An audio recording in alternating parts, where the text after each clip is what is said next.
Hadi your story, your submission ya MOGO.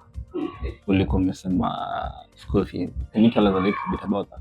Second term and third term, I didn't pay anything. In fact, second term and third term, I haven't even taken a report card.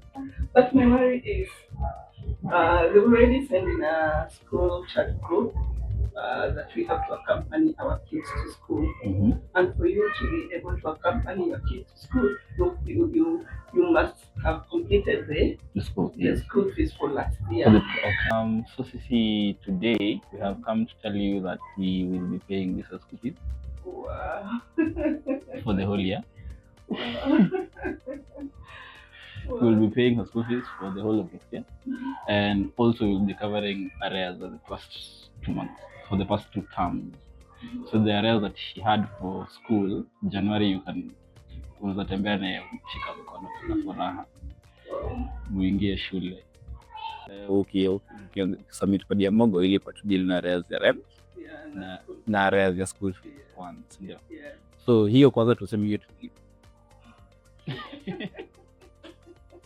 arrears zote mbili tuseme tutakava. So let's say your October rent arrears and November rent arrears, you have paid for them. School fees ya Lisa ya term 2 and 3 kesho. Kuongezea sasa kitu for Christmas, we're giving you an extra 10K for shopping.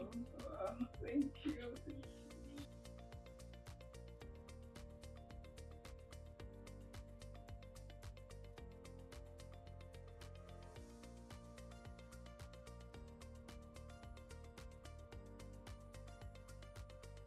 Thank you for school fees and rent. Thank you. MOGO, you made my day. You made my Christmas. Thank you.